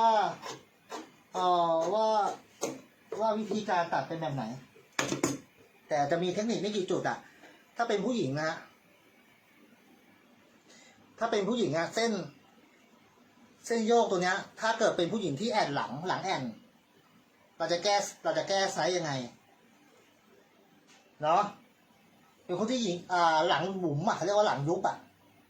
นะแต่เวลาแก้หลังยุบผมจะใช้โยกให้น้อยโยกเส้นนี้ออกมาไม่เยอะมากจากคนปกติโยกเข้ามาโยกออกมานิ้วนึงถ้าเกิดว่าคนหลังแอนหลังยุบผมจะโยกแค่ครึ่งนิ้วนะครับของผู้หญิงนะแต่ถ้าว่าเป็นของผู้ชายมีพุงผมก็จะใช้ตรงเนี้ยชิ้นเนี้ยโยกออกมาเพิ่มอีกเพราะเขาจะยืนอย่างเงี้ยยืนแอนอย่างเงี้ยนะแล้วก็ส่งเทไหล่ผู้ชายมีพุงนะอันนี้ของผู้ชายนะอย่าแพทเทิร์นหน้าผมว่าจะมาลองวาดผู้ชายให้ดูกันผู้ชายมีพุงผมตรงเนี้ยผมจะเทยืดออกมาอีกนะฮะตรงเนี้ยมันก็จะโยกออกมาอีกชิ้นนี้มันจะโยกออกมาอีกมันจะช่วยทำให้มันแนบกับหน้าอกนะครับแล้วก็ถ้าเกิดไปเจอคนตัวใหญ่ๆแล้วทำไมอกมันถึงพองมันไม่แนบกับลำตัวเรามันก็จะมีวิธีเก็บตรงคอเก็บส่วนคออีกเนาะถ้าช่างสูตรเขาจะรู้กันอยู่นะแต่สมัยเนี้ยเราน้อยแล้วมั้งนะมองเห็นไหมว่าสูตรเวลาเก็บยังไงเดี๋ยวผมดูตัวที่เขาเก็บไหม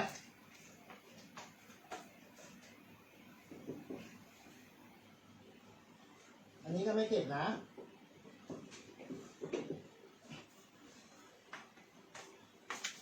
เนี่ยเวลาช่วงเนี้ยคอเราถ้าเกิดคอเรามันพองขึ้นมามันไม่แน่แบบเนี่ยมันจะมีวิธีเก็บตรงส่วนคอให้มันรัดอีก นะอันนี้ก็เป็นปกของอันนี้ดำน้ำปกนะฮะแล้วก็จะมีลังกระดุมวงแขนแขนใช้อันนี้ผ่าหลอกนะอันนี้ผ่าหลอกไม่ได้ผ่าจริงนะนี่ผ่าหลอก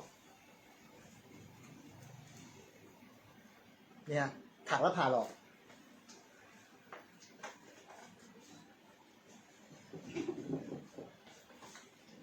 ถักแล้วผ่าหลอกแล้วก็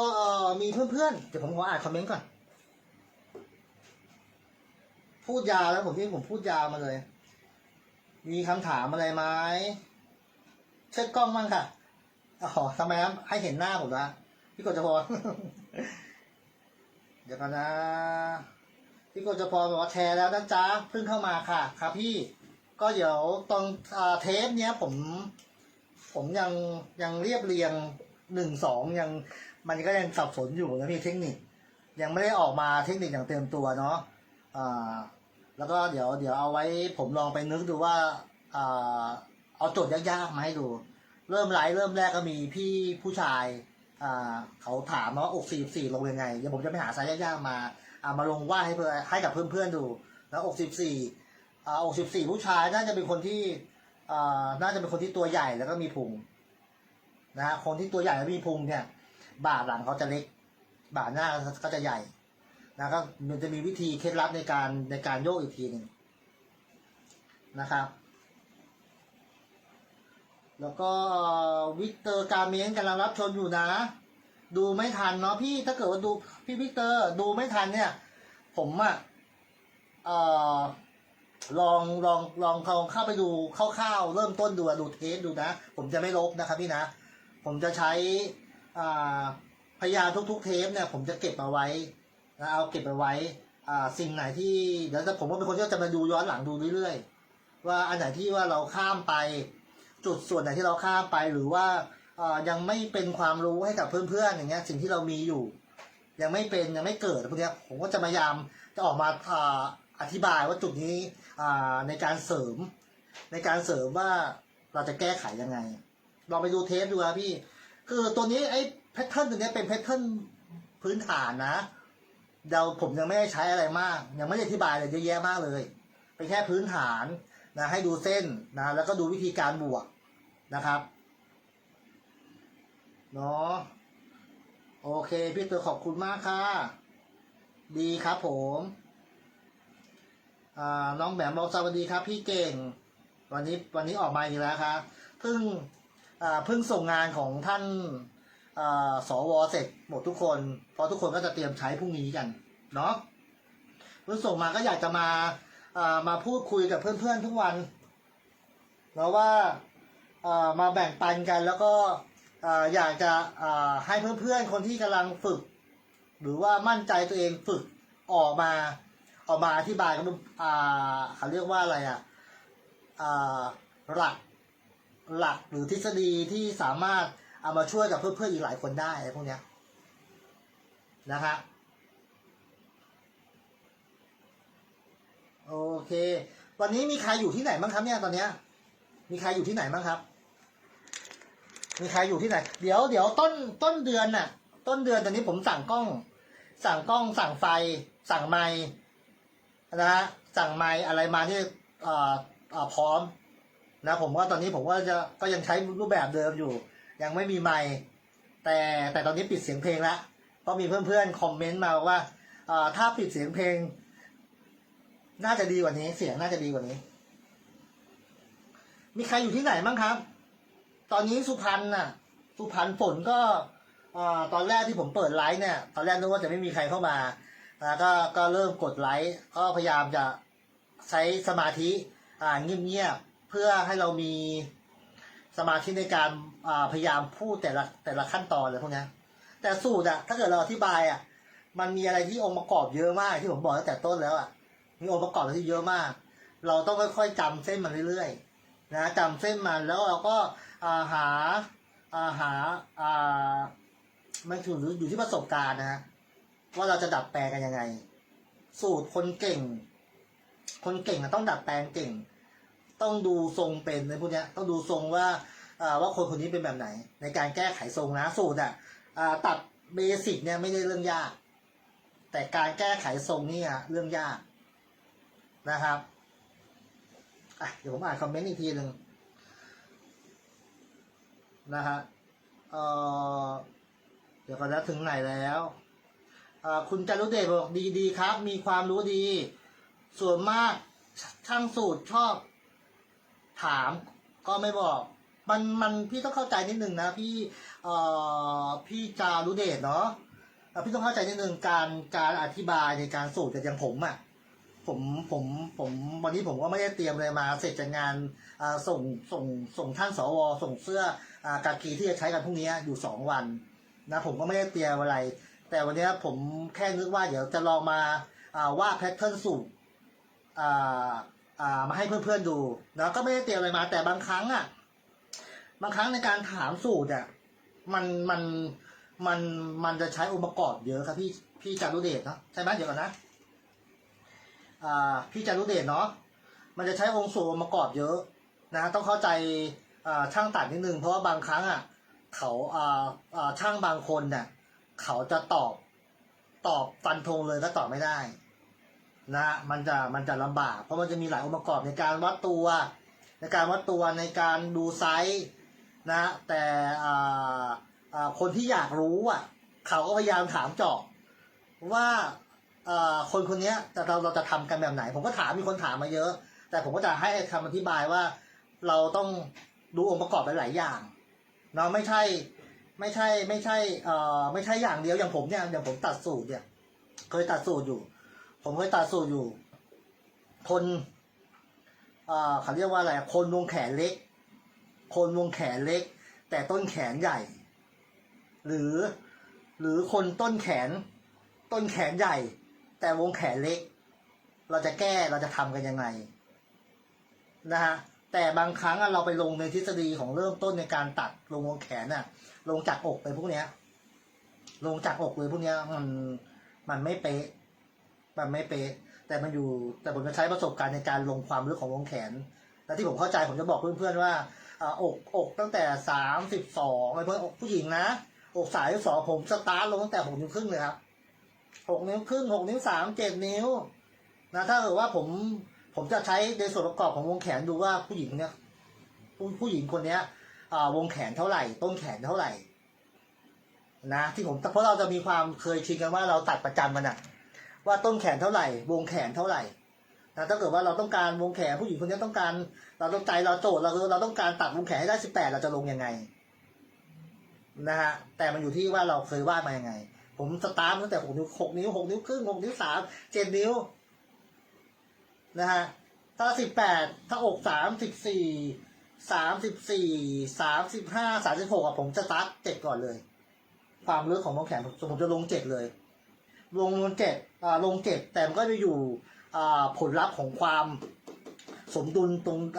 ชิ้นหลังชิ้นข้างด้วยนะว่ามันจะสมดุลกันไหมนะครับบางคนบางครั้งเราไปลงบางคนตัวใหญ่แต่ไหล่เล็กชิ้นหลังก็ต้องเล็กใช่ไหมชิ้นหลังก็ต้องเล็กด้านชิ้นเล็กมันก็ต้องกว้างใช่ไหมแต่บางครั้งมันจะมีเทคนิคในการลงให้มันสมดุลกันเนาะช่างเขาเลยบางครั้งตอบยากนิดนึงครับเนาะคุณจารุเดชนะคุณจารุเดชบอกว่าดีครับมีความรู้ดีส่วนมากช่างโอเคแล้วก็คุณจารุเดชบอกชัดเจนดีครับผมก็พยายามออกมาพูดออกมาให้รู้ว่าผมตัดยังไงออกมาแต่ก็พยายามสื่อสารให้มันชัดเจนนะเดี๋ยวจะพยายามจะออกมาพูดเยอะขึ้นขอบคุณมากพี่เสียงดังฟังชัดดีครับมันยังไม่ใช้ไมค์พี่เดี๋ยวต้นเดือนเดี๋ยวจะมีไฟมีช่างไฟมีช่างกล้องแล้วก็จะมีไมค์ไมค์แล้วก็แต่ตอนเนี้ยทุกครั้งที่ผมไลฟ์เทค2เทค3เทค4ผมจะเปิดเพลงฟังผมจะเปิดเพลงเบาๆบางครั้งเราตื่นเต้นเนาะเราบางครั้งเราใช้เสียงเพลงช่วย อย่างนี้ฮะแต่วันนี้เพื่อนๆบอกว่าลองปิดทีวีดูปิดเสียงเพลงดูนะเพื่อนๆก็เลยได้ยินเสียงชัดเจนขึ้นนะครับ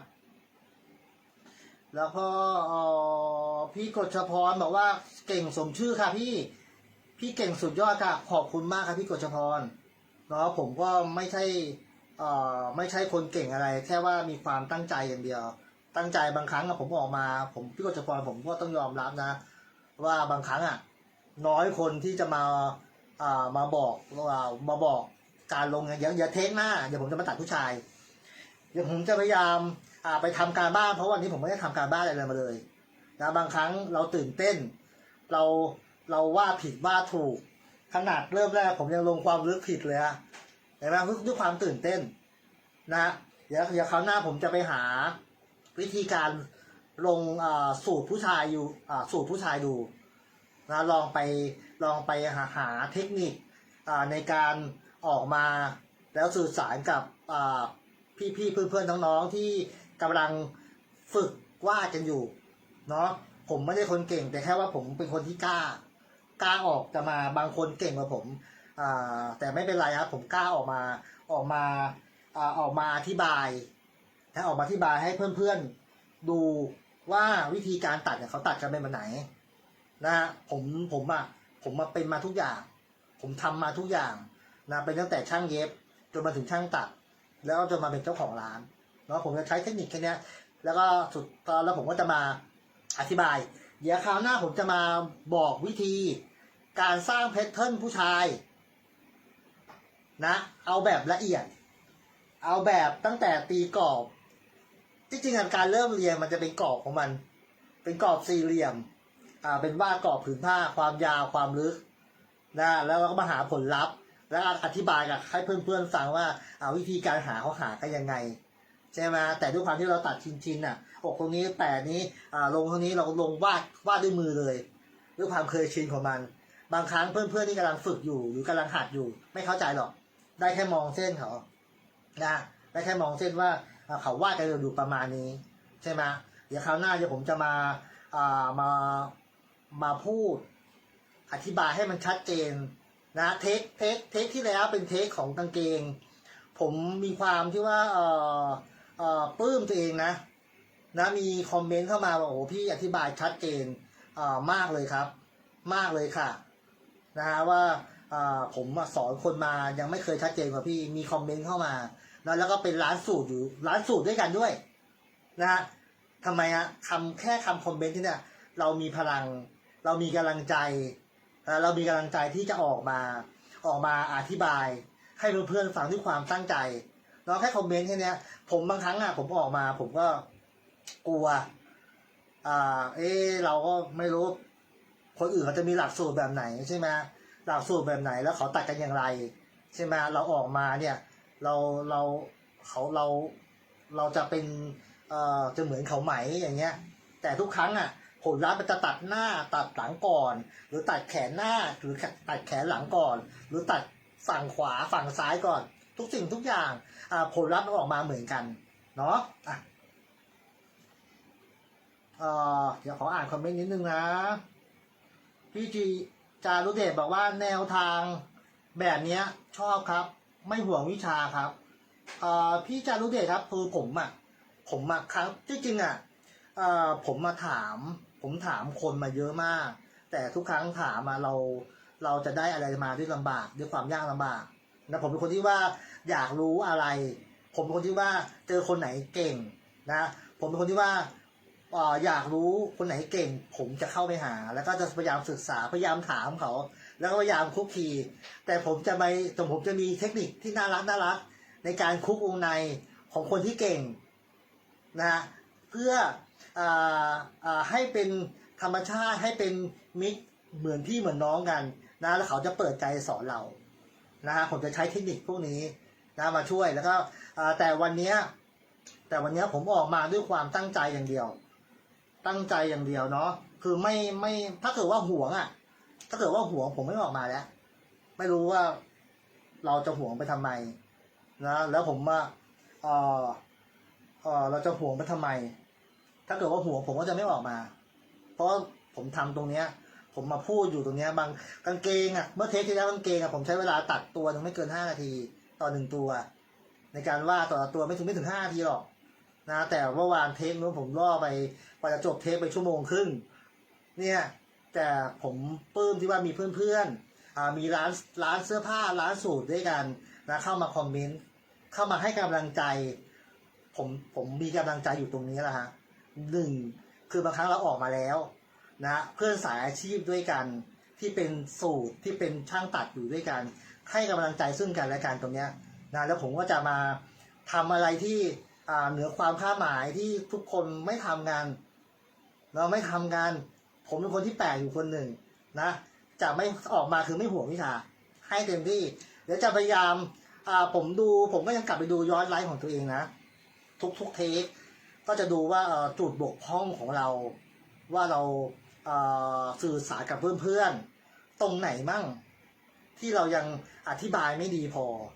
ผมก็จะไปกลับไปทำการบ้านนะแต่ครั้งเนี้ยผมรู้จุดเริ่มสตาร์ทเริ่มแรกค่อนข้างจะตื่นเต้นนะจะตื่นเต้นเพราะอะไรตื่นเต้นหนึ่งคือหลักการตัดสูตรเป็นอะไรที่ว่ายากแต่จะทำยังไงให้มันให้เพื่อนๆเข้าใจและรับรู้ได้เนี่ยมันยากเนี่ยผมก็เลยตื่นเต้นเลยกดดันเนี่ยไม่เป็นไรเดี๋ยวเทคหน้าผมจะมาสอนตัดสูตรผู้ชายเอาให้มันเข้มข้นกว่านี้อีกนะอ่ะแล้วก็พี่วิชิตกำลังรับชมอยู่นะพี่จารุเดชบอกความรู้มีแบบแบ่งปันท่านคืออาจารย์ครับไม่ครับพี่ผมอยากจะให้เพื่อนๆผมจะไปบอกว่าผมเป็นอาจารย์เลยเนาะผมอยากจะให้เพื่อนๆที่กำลังเรียนรู้หรือรุ่นน้องๆอยู่เนี่ยผมมีแนวทางคิดว่าให้เพื่อนๆรุ่นน้องๆที่กำลังเรียนฝึกตัดกันอยู่ให้มีกำลังใจเนาะเพราะว่ารุ่นผมกว่าจะได้มามันลำบากกว่าจะหาได้หาวิชามาได้กว่าจะวาดได้นะเราต้องผ่านเลยมันต้องเยอะแยะเราต้องลองผิดลองถูกใช่ไหมฮะแต่ที่ผมบอกที่ผมทำมาเนี่ยผมอยากให้รุ่นน้องมีโอกาสได้ดูคลิปของผมเนี่ยเอาไปใช้ดูแล้วก็พยายามฝึกฝนตัวเองนะได้หลักผมไปแล้วได้หลักการสื่อสารผมไปแล้วและเอาไปประยุกต์นะทุกครั้งที่ผมได้จากวิชาคนที่เก่งหลายท่านผมก็จะเอามาประยุกต์เอามาดัดแปลงเอามาแก้ไขนี่คือที่ผมซึมซับมาเนาะแล้วผมก็อยากจะให้เพื่อนๆที่กำลังทำอยู่เอาไปประยุกต์ดูนะไม่มีมาออกมาไม่ได้อะไรเลยนะฮะออกมามีแต่จิตที่ดีนะจิตที่ดีนะแล้วก็ออกมาพยายามจะสื่อสารให้เข้าใจกันง่ายๆนะคอยครับดีครับเยี่ยมเลยครับโควิดทำอะไรไม่ได้เลยครับจะได้มีวิชาความรู้มากครับดีครับพี่พยายามฮะเนาะอย่างน้อยผมก็ไม่ใช่ว่าวิชาผมจะเก่งหรือว่าหลักสูตรผมจะดีผมไม่ได้บอกตัวเองเลยนะเพื่อนๆอย่าไปเข้าใจผิดนะผมไม่ได้บอกตัวเองนะครับแต่ผมออกมาเพื่อให้เพื่อนๆรุ่นน้องที่กำลังฝึกอยู่ลองเอาไปใช้ดูแค่นี้เองฮะเห็นไหมฮะทุกเทคที่แล้วผมมีความที่ผมบอกผมปิดกดสตาร์ทสวัสดีเสร็จปุ๊บเพื่อนๆรู้ไหมฮะผมมีความตื้นตันใจยิ้มออกมาในใจผมมีความสุขในใจเพราะว่าเทคที่แล้วกางเกงเนี่ยผมสามารถอธิบายให้กับเพื่อนๆได้ชัดเจนมากนะแต่ครั้งนี้ยังไม่พอใจตัวเองเลยนะเนี่ยเดี๋ยวเอาใหม่เดี๋ยวพยายามหาจะพยายามสตาร์ทยังไงกรอบไปยังไงหาสัดส่วนไปเดี๋ยวผมจะหาคำตอบให้เพื่อนๆอยู่อีกทีหนึ่งให้มันชัดเจนจ้าคุณจารุเดชบอกว่าอุดมการณ์ที่ผมชอบเลยครับพี่เนาะถ้าเกิดว่าคุณจารุเดชมีความรู้เนาะมีความรู้เราก็มาช่วยแบ่งปันกันครับพี่เนาะบางครั้งผมอาจจะอยากจะได้ผมอาจจะมีพี่จารุเดชอีกคนหนึ่งก็ได้ที่มาออกมาไลฟ์สดแล้วมาพูดแนวทางของความสำเร็จหรือแนวทางของการทำงานไอ้พวกนี้มาแบ่งปันกับเพื่อนๆได้พี่ลองทำดูนะความทำแล้วเราจะมีความสุขอีกแบบหนึ่งมีพลังงาน ในการที่เราจะมันมีความรู้สึกอีกแบบหนึ่งลองทำดูครับผมมีความทุกๆเทปผมจะมีความปลื้มของผมเองนะที่สามารถมาพูดคุยกับเพื่อนๆได้พี่วิชิตกำลังรับชมอยู่เหมือนกันนะครับพี่กฤษพรบอกว่าอาชีพช่างแบบเราจะเหลือน้อยแล้วค่ะขอบคุณมากๆค่ะที่ออกมาแบ่งปันใช่พี่ครับพี่กฤษพรครับเพราะผมรู้ว่าอาชีพเรารุ่นหลังๆตั้งแต่รุ่นน้องๆมันหายากแล้วมันมีน้อยลงแล้วเนาะเราก็เลยก่อนนะเดี๋ยวผมขออ่านคอมเมนต์ให้เสร็จเนาะพี่ดีไซน์ช่างสอนฟังง่ายเข้าใจชัดเจนดีมากเลยขอบคุณมากแล้วมากๆฟังช่างพูดแล้วเพลินมากชอบครับพี่ดีไซน์ครับเพราะผมพูดออกมาจากใจเห็นไหมฮะผมพูดออกมาจากใจแล้วก็ผมพยายามสื่อสารนะหลายๆอย่างนะถึงความสำเร็จของตัวผมเองก็ช่าง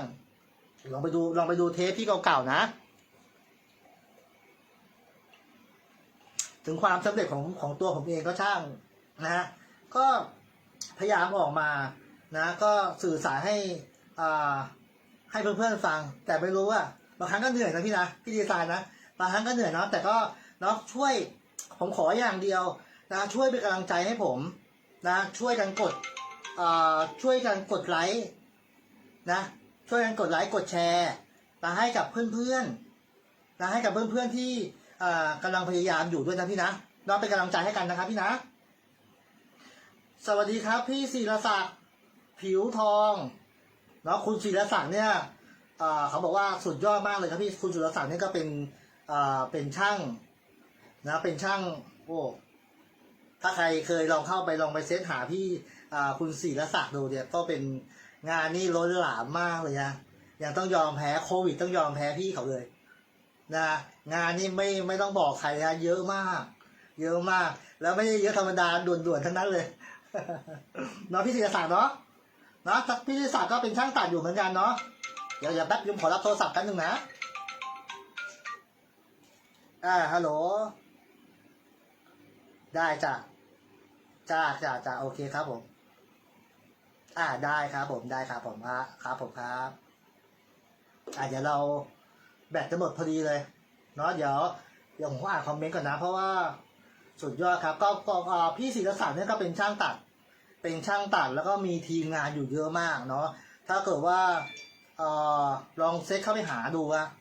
งานล้นหลามโควิดทำอะไรพี่เขาไม่ได้น้องแหม่มบอกว่าดีมากเลยค่ะพี่กล้าออกมาหน้ากล้องไลฟ์สดแบ่งปันกันค่ะดีค่ะจะได้ไม่เหงาใช่ฮะน้องโควิดนี่เป็นไงบ้างครับน้องแหม่มเชียงใหม่นี่ก็ต้องระวังตัวนะครับเพราะตอนนี้มารอบละลอก3เนี่ยค่อนข้างจะหนักแล้วสุพรรณก็มากันเรื่อยๆนะแต่งานสุพรรณก็ยังพอได้อยู่นะยังพอได้ทำงานกันอยู่ทีมช่างของผมก็ยังพอได้ทำกันอยู่นะเดี๋ยวก็คุยกับน้องแบมไว้เยอะเลยแล้วคุณกัญจรัตน์นะว่าเดี๋ยวพ้นโควิดไปเดี๋ยวจะบินไปเที่ยวเชียงรายนะจะขึ้นไปหานะฮะพี่นรุพลกำลังรับชมอยู่นะคุณจารุณีกำลังรับชมอยู่นะเนาะเชียงรายค่ะโอเคจ้าแต่ที่ขอพูดผิดไปนะพี่หมอนบอกว่าอยากทำเป็นเหมือนคุณพี่จังเลยนะการทำงานของสไตล์สูทหรือเป็นช่างตัดเลยพวกเนี้ยนะเราต้องไม่ได้อยู่ดีว่าทำกันมาเรียนรู้แล้วทำกันง่ายๆนะเราต้องเก็บเกี่ยวประสบการณ์อยู่นะต้องเก็บเกี่ยวประสบการณ์เพื่อ